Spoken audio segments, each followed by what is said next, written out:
ในบานทั้ง6ในบานเข้าใส่อุปกรณ์วงกลมก็ได้สำเร็จเป็นที่เรียบร้อยต่อไปขอให้พนักงานออกเลขรางวัลออกมาประจำที่อยู่อุปกรณ์เลขเสียงประจำหลักเพื่อทำการบรรจุในบานเข้าใส่อุปกรณ์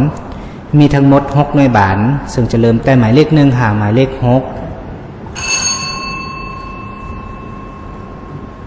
หน่วยที่1หมายเลข1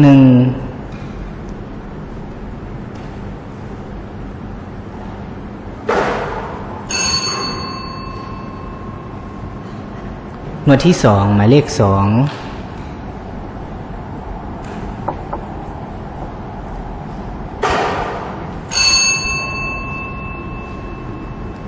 หน่วยที่3หมายเลข3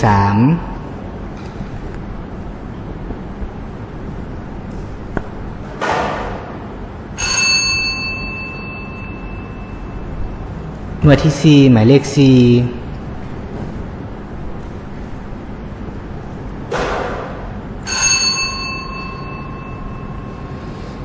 หน่วยที่5หมายเลข5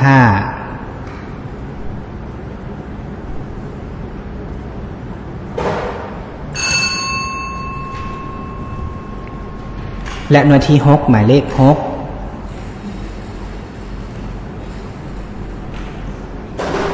การบรรจุในบัตรหมายเลขเสียงประจำหลักเข้าใส่อุปกรณ์ก็ได้สำเร็จเป็นที่เรียบร้อยในโอกาสต่อไปขอเรียนเชิญคณะกรรมการผู้ต่างหน้าจากศูนย์กลางแนวเราสามชาติได้ให้เกียรติประจำหน้าที่อยู่อุปกรณ์หมายเลขเสียงประจำหลักนำพนักงานออกเลขรางวัลซึ่งจะได้เสียงหน่วยบานหมายเลขประจำหลักแต่หน่วยที่1จนถึงหน่วยที่6ต่อไปพนักงานออกเลขรางวัลจะได้ทำการหมุนอุปกรณ์เลขเสียงประจำหลักเป็นครั้งที่1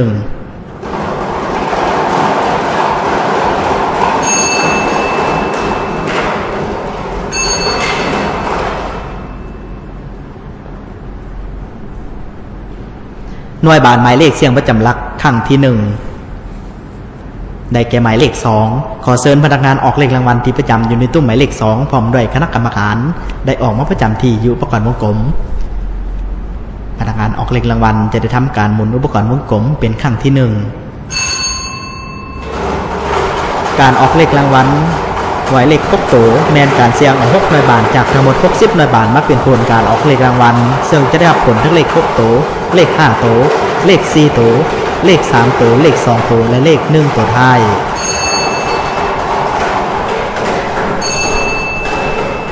ขอขอบใจน้ำคณะกรรมการคอยพนักงานออกเลขรางวัลได้จับเอาหน่วยบาน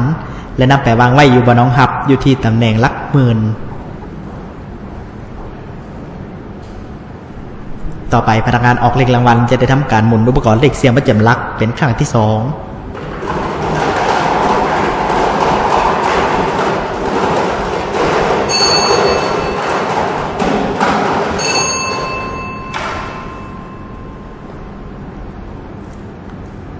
หน่วยบานหมายเลขเสียงประจำหลักครั้งที่2ได้แก่หมายเลข3ขอเชิญพนักงานออกเลขรางวัลที่ประจำอยู่ในตู้หมายเลข3พร้อมด้วยคณะกรรมการได้ออกมาประจำหน้าที่อยู่อุปกรณ์วงกลม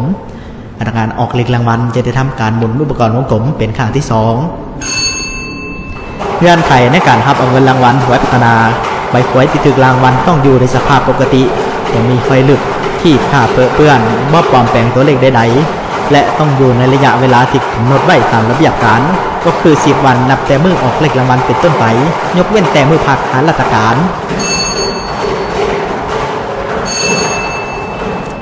ขอขอบใจน้ำคณะกรรมการคอยพนักงานออกเลขรางวัลได้จับเอาน้อยบานและนำไปวางไว้อยู่บนน้องหับอยู่ที่ตำแหน่งหลักพัน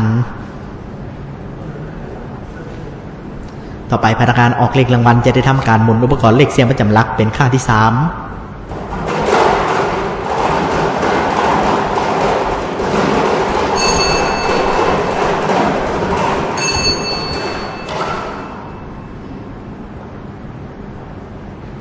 หน่วยบานหมายเลขเสียงประจำหลักครั้งที่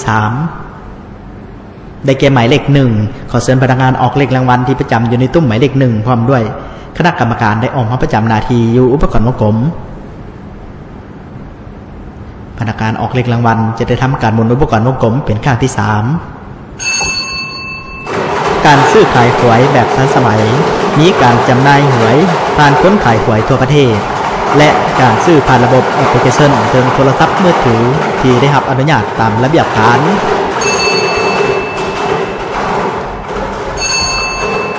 ขอขอบใจน้ำคณะกรรมการคอยพนักงานออกเลขรางวัลได้จับเอาหน่วยบานและนำไปวางไว้อยู่บนน้องฮับอยู่ที่ตำแหน่งหลักแสนต่อไปพนักงานออกเลขรางวัลจะได้ทำการหมุนอุปกรณ์เลขเสียงประจำหลักเป็นครั้งที่4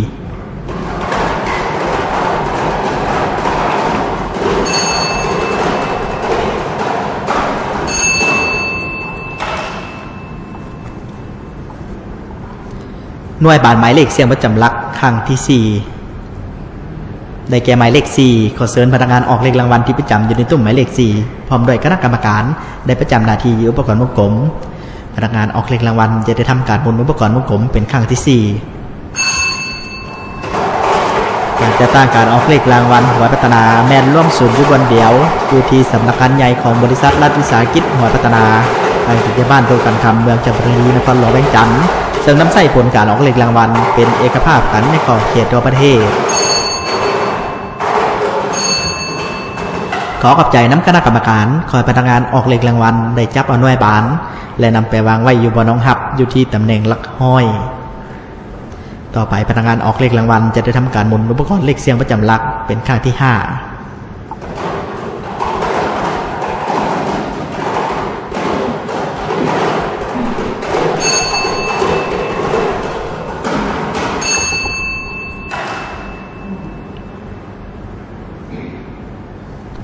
หน่วยบานหมายเลขเสียงประจำหลักครั้งที่5ได้แก่หมายเลข5ขอเชิญพนักงานออกเลขรางวัลที่ประจำอยู่ในตู้หมายเลข5พร้อมด้วยคณะกรรมการได้ออกมาประจำหน้าที่อยู่อุปกรณ์วงกลมพนักงานออกเลขรางวัลจะได้ทำการหมุนอุปกรณ์วงกลมเป็นครั้งที่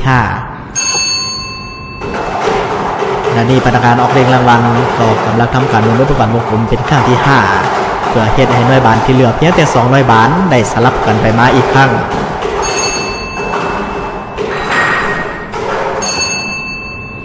ขอขอบใจน้ำคณะกรรมการคอยพนักงานออกเลขรางวัลได้จับเอาหน่วยบานและนำไปวางไว้อยู่บนน้องหับอยู่ที่ตำแหน่งหลัก10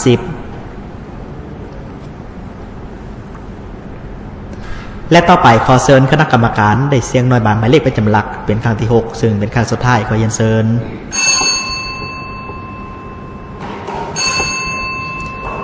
ขอขอบใจน้ำคณะกรรมการและหน่วยบานหมายเลขเสียงประจำหลักครั้งที่6ได้แก่หมายเลข6ขอเชิญพนักงานออกเลขรางวัลที่ประจำอยู่ในตู้หมายเลข6พร้อมด้วยคณะกรรมการได้ออกมาประจำหน้าที่อยู่อุปกรณ์วงกลมและในโอกาสต่อไปขอเรียนเชิญคณะกรรมการได้ยกขันยกเพื่อเฮ็ดให้หน่วยบานได้ตกลงมาสู่บนน้องหับทางด้านนอกเป็นครั้งสุดท้ายขอเรียนเชิญขอขอบใจน้ำคณะกรรมการคอยพนักงานออกเลขรางวัลได้จับเอาหน่วยบานและนำไปวางไว้อยู่บนน้องหับอยู่ที่ตำแหน่งหลักหน่วย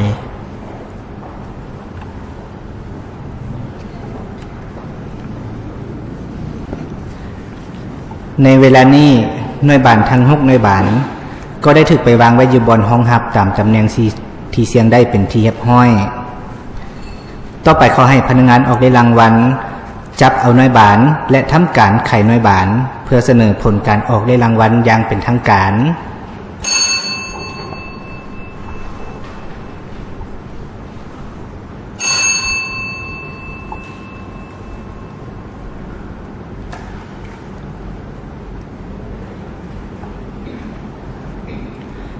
และขณะนี้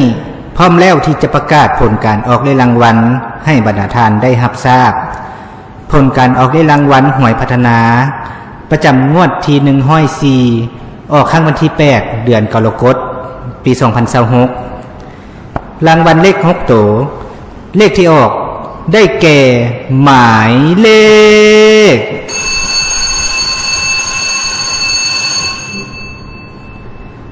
7 6 6 9 2 0 7 6 6 9 2 0เลข5ตัวได้แก่หมายเลข6 6 9 2 0 6 6 9 2 0เลข4ตัวได้แก่หมายเลข6 9 2 0 6920เลข3ตัวได้แก่หมายเลข920 920เลข2ตัวได้แก่หมายเลข2020และเลข1ตัวท้ายได้แก่หมายเลข0หมายเลข0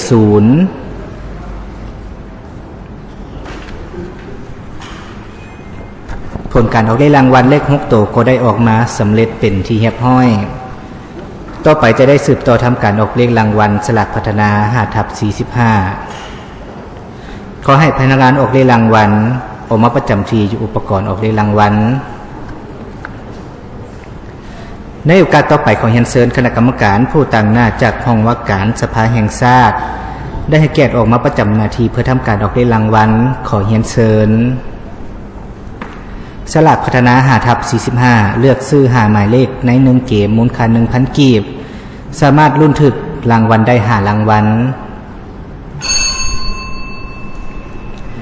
รางวัลที่1ถึกหมายเลข4เลขหน้าจะสลับอยู่ตำแหน่งใดก็ได้1เลขท้ายต้องถูกกับผลออกมูลค่ารางวัลต่ำสุด1ตู้กีบถ้ามีเงินรางวัลสะสมแม้นจะได้บวกเพิ่มสลากพัฒนา5/45หน่วยที่1ได้แก่หมายเลข31หมายเลข31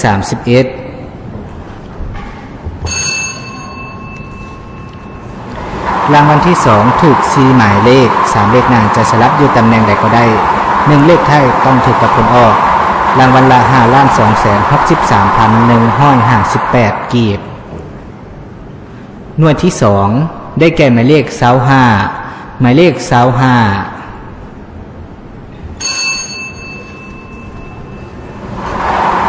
รางวัลที่3ถูก3หมายเลข2เลขหน้าจะสลับอยู่ตำแหน่งใดก็ได้1เลขท้ายต้องถูกกับผลออกรางวัลละ 210,527 กีบหน่วยที่3ได้แก่หมายเลข4หมายเลข4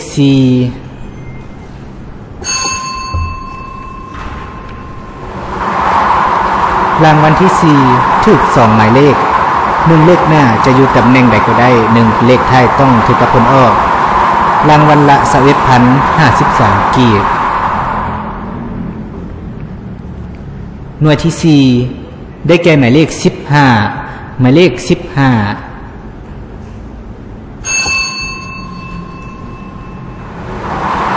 และรางวัลพิเศษถูกหมายเลขจะสลับอยู่ตำแหน่งใดก็ได้รางวัลละ 10,526,316 กีบ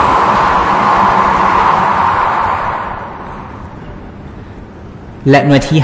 5ได้แก่หมายเลข36หมายเลข36ขอขอบใจน้ำคณะกรรมการ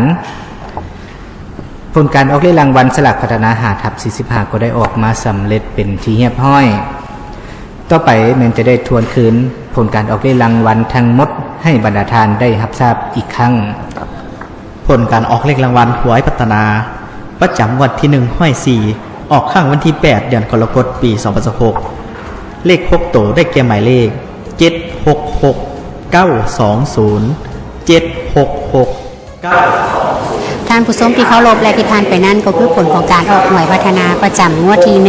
1/4ออกข้างวันที่8กรกฎาคม2026ข้าพเจ้าจะขอทวนคืนอีกครั้งเลขเสียง6ตัวหมายเลขที่ออกได้แก่766 920เลขเสียง5ตัวได้แก่หมายเลข66920เลขเสียง4ตัวได้แก่หมายเลข6920เลขเสียง3ตัวได้แก่หมายเลข920เลขเสียง2ตัวได้แก่หมายเลข20และเลข1ตัวท้ายได้แก่หมายเลข0และหลังจากนั้นก็ได้สืบต่อออกเลขสลักพัฒนา5/45ออก5ข้างด้วยกันออกข้างที่1ได้แก่หมายเลข31ออกข้างที่2ได้แก่หมายเลข25ออกข้างที่3ได้แก่หมายเลข4ออกข้างที่4ได้แก่หมายเลข15และออกข้างที่5ออกข้างสุดท้ายได้แก่หมายเลข36แล้วก็ต้องขอแสดงความยินดีกับบรรดาท่านผู้ชมทุกท่านที่เป็นผู้โชคดีในมื้อนี้มาฮอดนี้ข้าพเจ้าสุรินทราโสติธรรม